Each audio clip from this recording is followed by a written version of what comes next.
bringing you the news and information you need from the people making a difference. This is Comcast Newsmakers.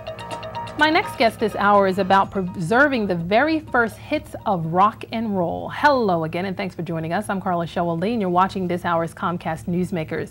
Joining me is Stu Frederick. He's the founder of the Rivers Rockabilly Trio, and today we're talking about keeping the first rock and roll alive. Thanks so much for joining us today, Stu. My pleasure. I never knew that there was a first, second, third. I don't get it. You're going to have to clarify what does this mean. There were a number of small subgenres of rock and roll at the very beginning. It really all started when young country singers started to listen to rhythm and blues, and they got caught up in the beat and the energy, and they wound up combining it with their country style. And rockabilly was born out of that. There's a healthy mix of jazz because of the musical training back then, kind of centered around jazz, and also gospel. Because a lot of these young country singers, they went to church every Sunday and they sang the songs.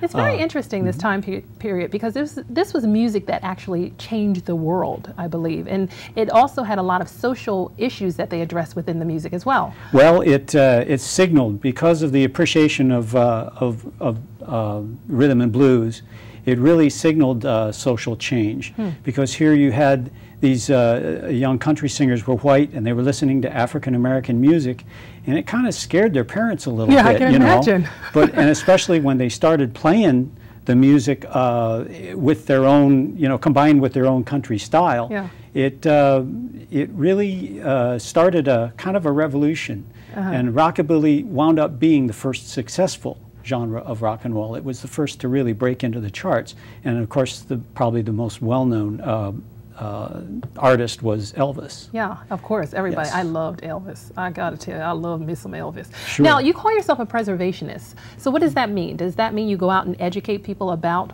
what it is that people hear in this type of music? That's always part of what we do. Okay. And we have an actual mission. You can see right here, okay, these are pictures of us in performances, and you can see the pictures on the back of screen of the stage when we perform. We like people to connect with the artist, and from time to time, we'll talk about those artists. Now, here I am, I'm presenting a class to East Goshen Elementary School. And they were intently listening, Stu. I'm impressed. And yes, Quaker Friends School. And when Elvis came up on the PowerPoint there, all the hands went up. They all know who he is. And the kids really get into the music. I think it's part. This is our little guitar show and tell here. Oh, look at that. Now, this is our children's show. And that's little Jenna Smith helping us out there. Yeah. And well, tell me something. Do you work a lot with seniors too? And what do seniors think of this genre?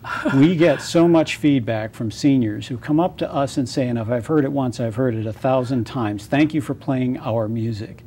Really? Because it's really not on the radio anymore, except as an occasional novelty. And oldies stations don't really regard the 50s as oldies anymore. I mean, they're talking about 70s and 80s now. Yeah, right. So this is really not just oldies. This is the foundation of American rock and roll. Right. And it went overseas. It was the first music to go overseas.